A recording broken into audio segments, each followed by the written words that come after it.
Welcome to Hyperbaric Living Podcast. I'm your host, Dr. Masha, and today I have with me Honey Rinicella. She's an executive director of M.A.P.S. conference, and we're going to talk about upcoming M.A.P.S. conference, Lyme disease, and of course, special needs children community. Welcome to the show, Honey. Oh, thank you so much for having me. I'm super excited to be here.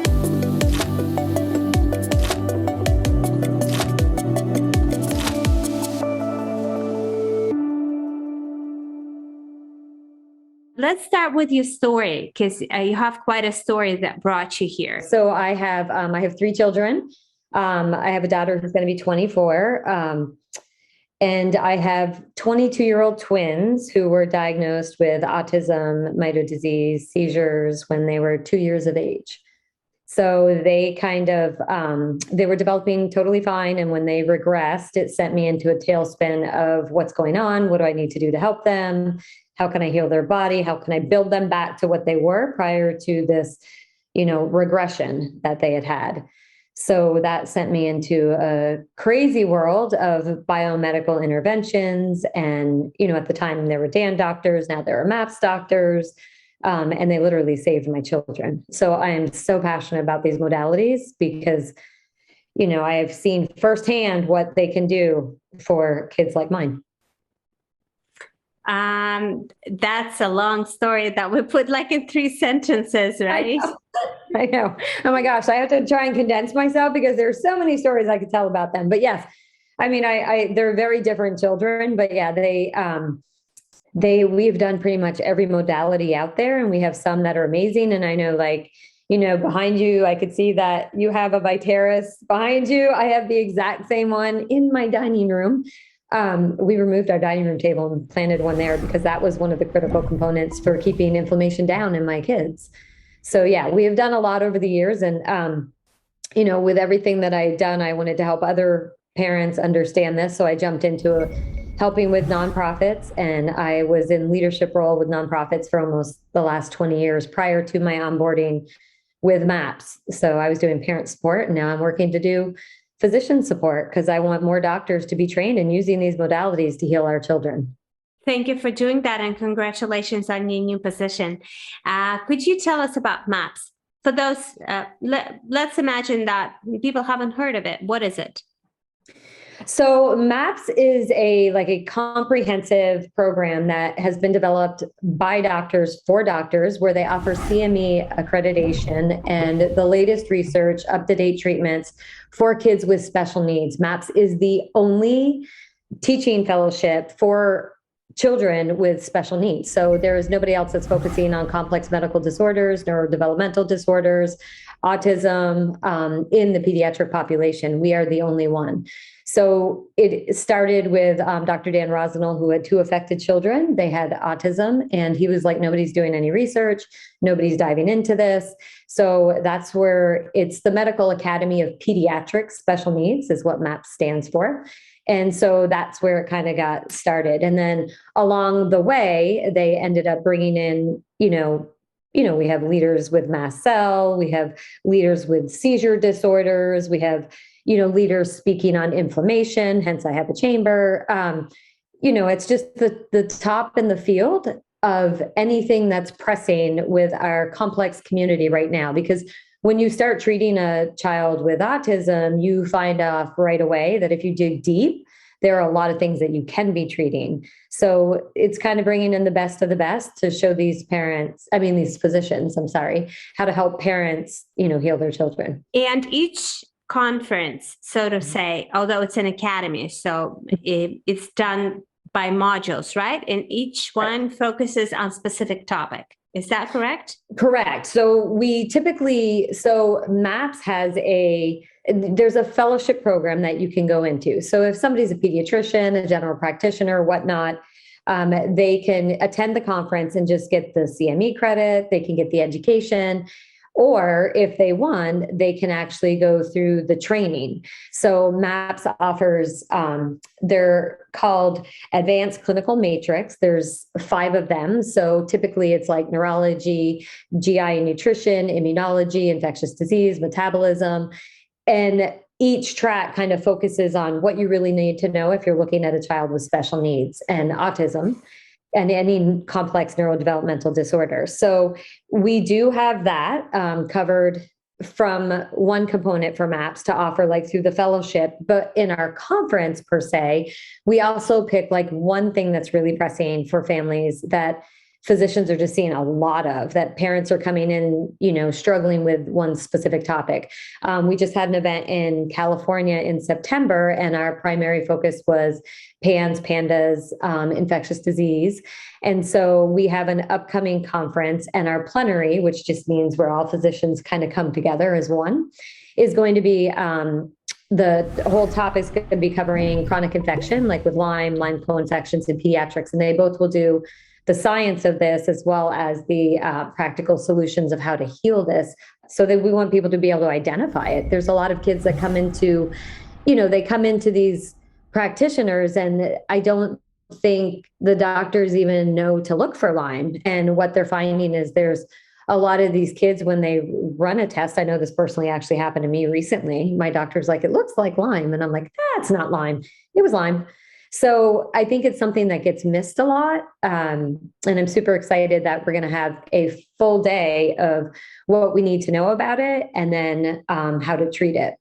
So, and obviously they bring in the latest and greatest, tips and tricks and tests, and we have great exhibitors coming, and it's just going to be an amazing event. It's something that a lot of MAPS doctors, I don't think, are educated on. We even have a discussion we're hoping to present, like how HBOT can help within Lyme, because a lot of people are misunderstanding how to use it, and they're like, oh, you wouldn't want to put somebody in, a chamber if they had chronic Lyme, but in some cases, when the child is ready, it's absolutely appropriate. So we're bringing in, some specialists well-versed in hyperbarics and Lyme to discuss kind of merging that in there as well. So lots of great info for our practitioners.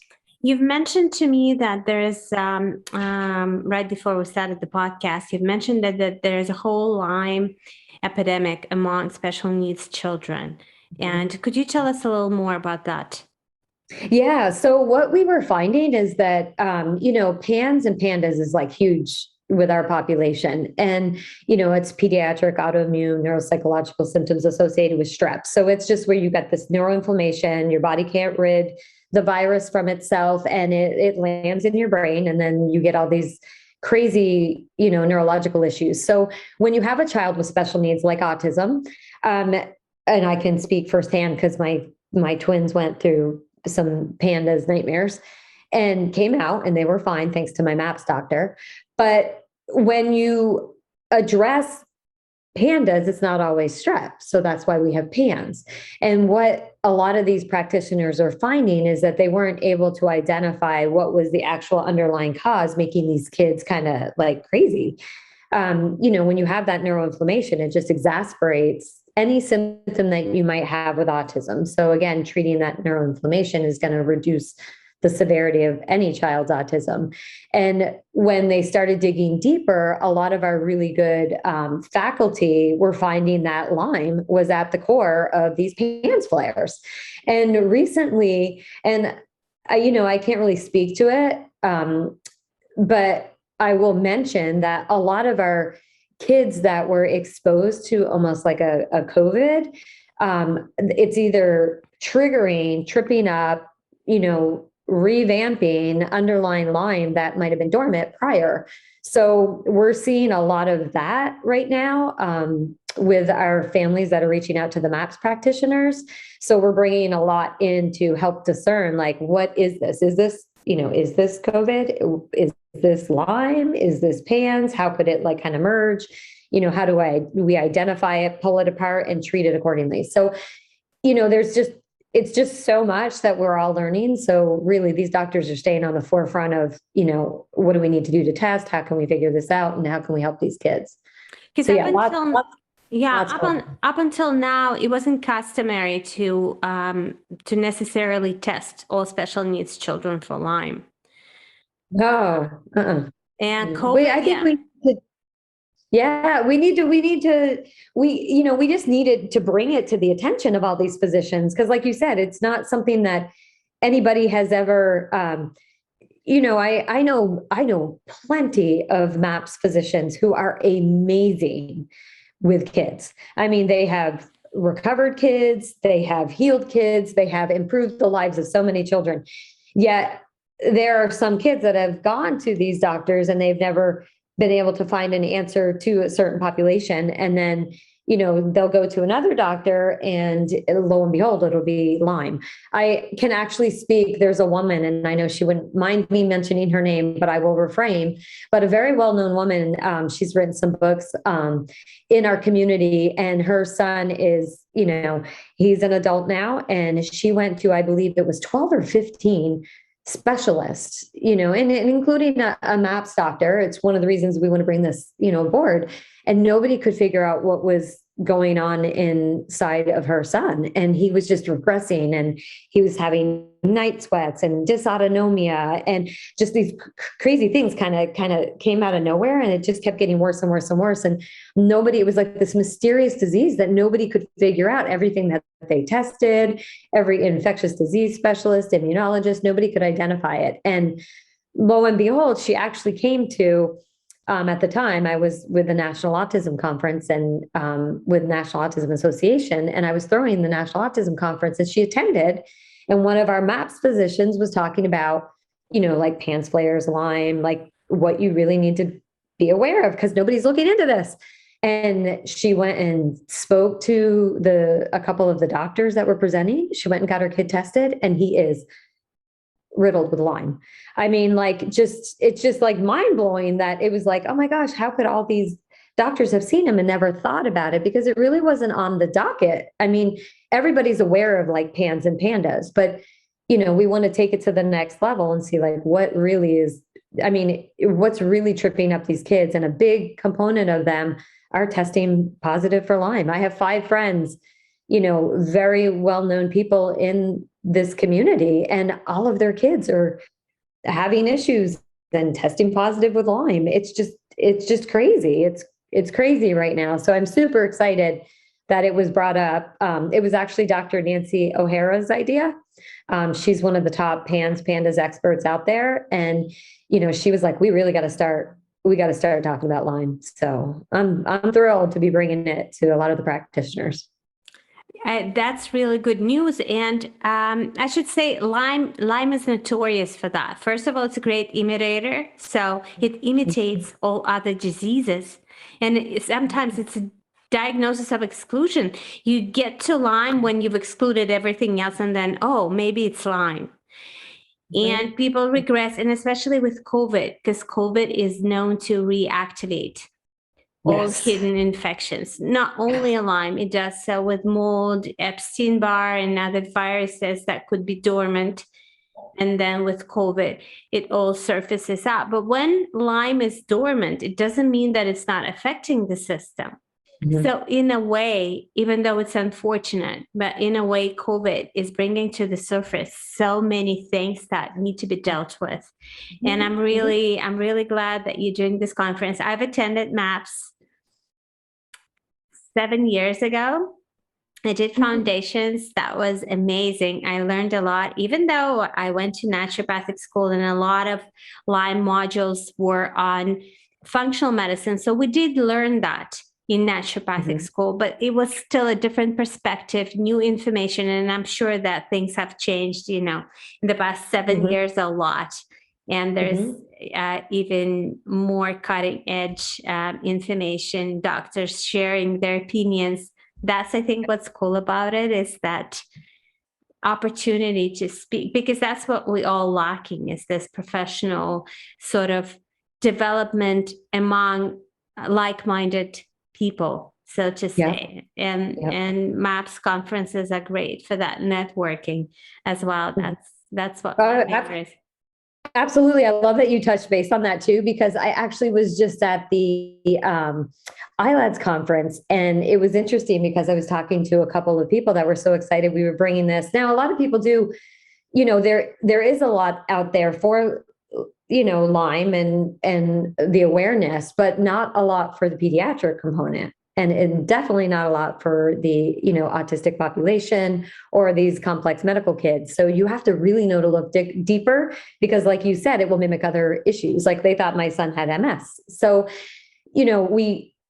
I'm so excited that we're going to be bringing that to our pediatric physicians and practitioners.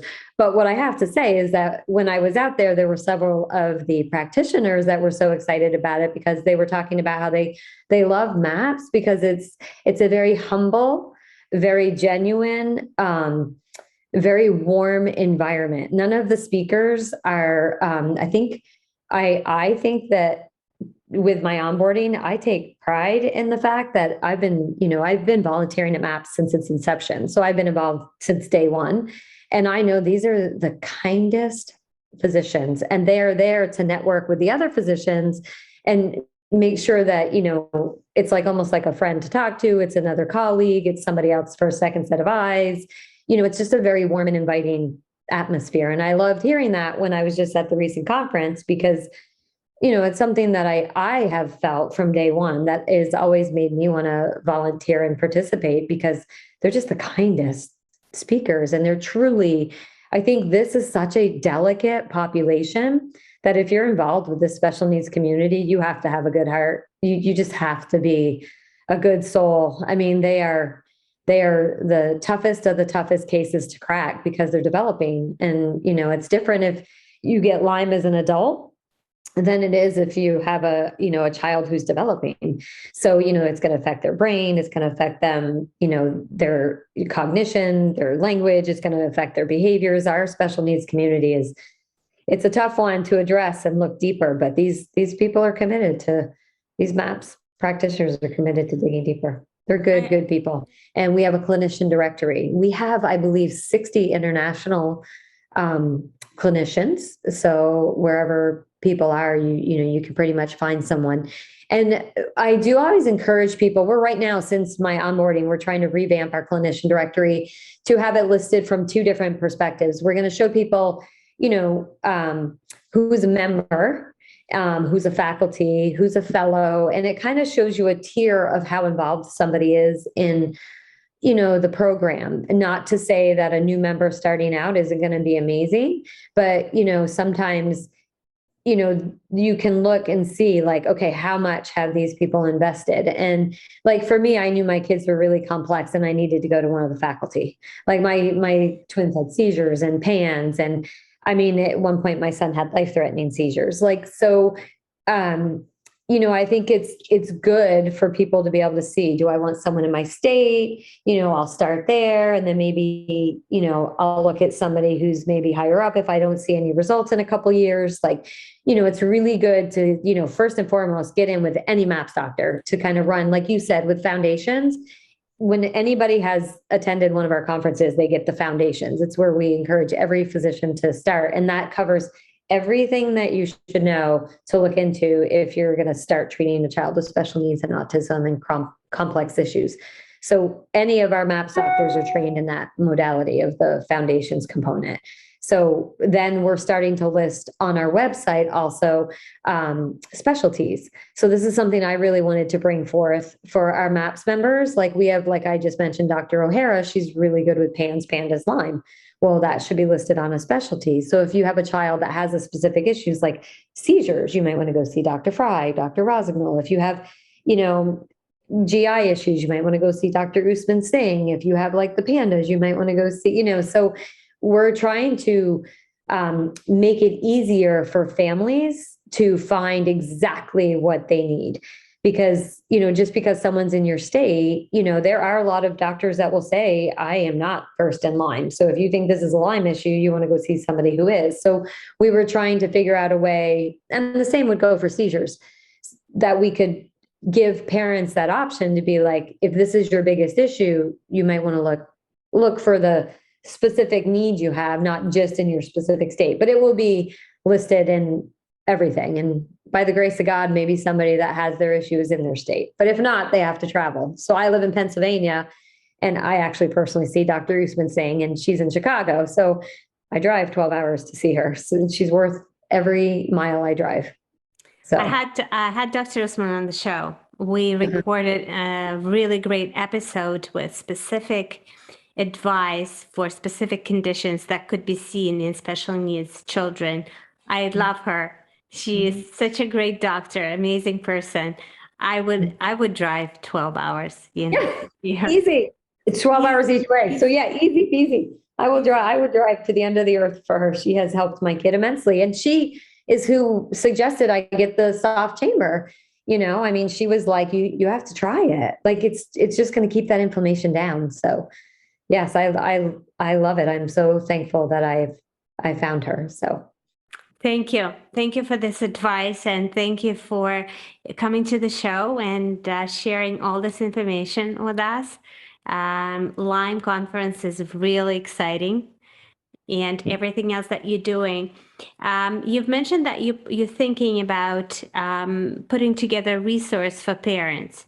Where parents should be looking. Is it going to happen next year? Do you have specific dates maybe, or how? Well, so we do have on our MAPS website, we do have a parent, it says click here for more information. So I do have, I just talked to two amazing women, part of my tribe, that are taking on supporting these parents, trying to get them to the right doctor.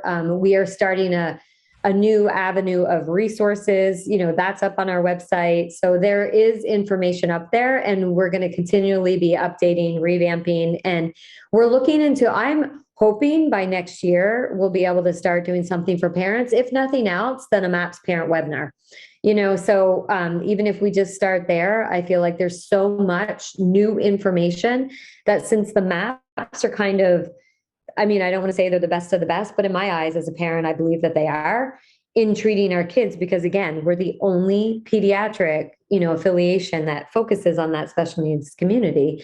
So I feel like, if we can get their information directly from their mouth to parents, it's going to be the most powerful. So I'm hoping that after we do conferences, that we can take some of the up and coming things that they just presented and learned from each other and share that with our families. So I'm hoping to do, some maybe like 2 conferences a year, even if they're one-day seminars in a couple of areas, so maybe starting with the webinars, but eventually I really want to help the parents as well. So people need to stay on that MAPS website, because we're going to keep updating things. This is really exciting, and I want to wish you all the best in your endeavors and this work that you're doing, helping other families.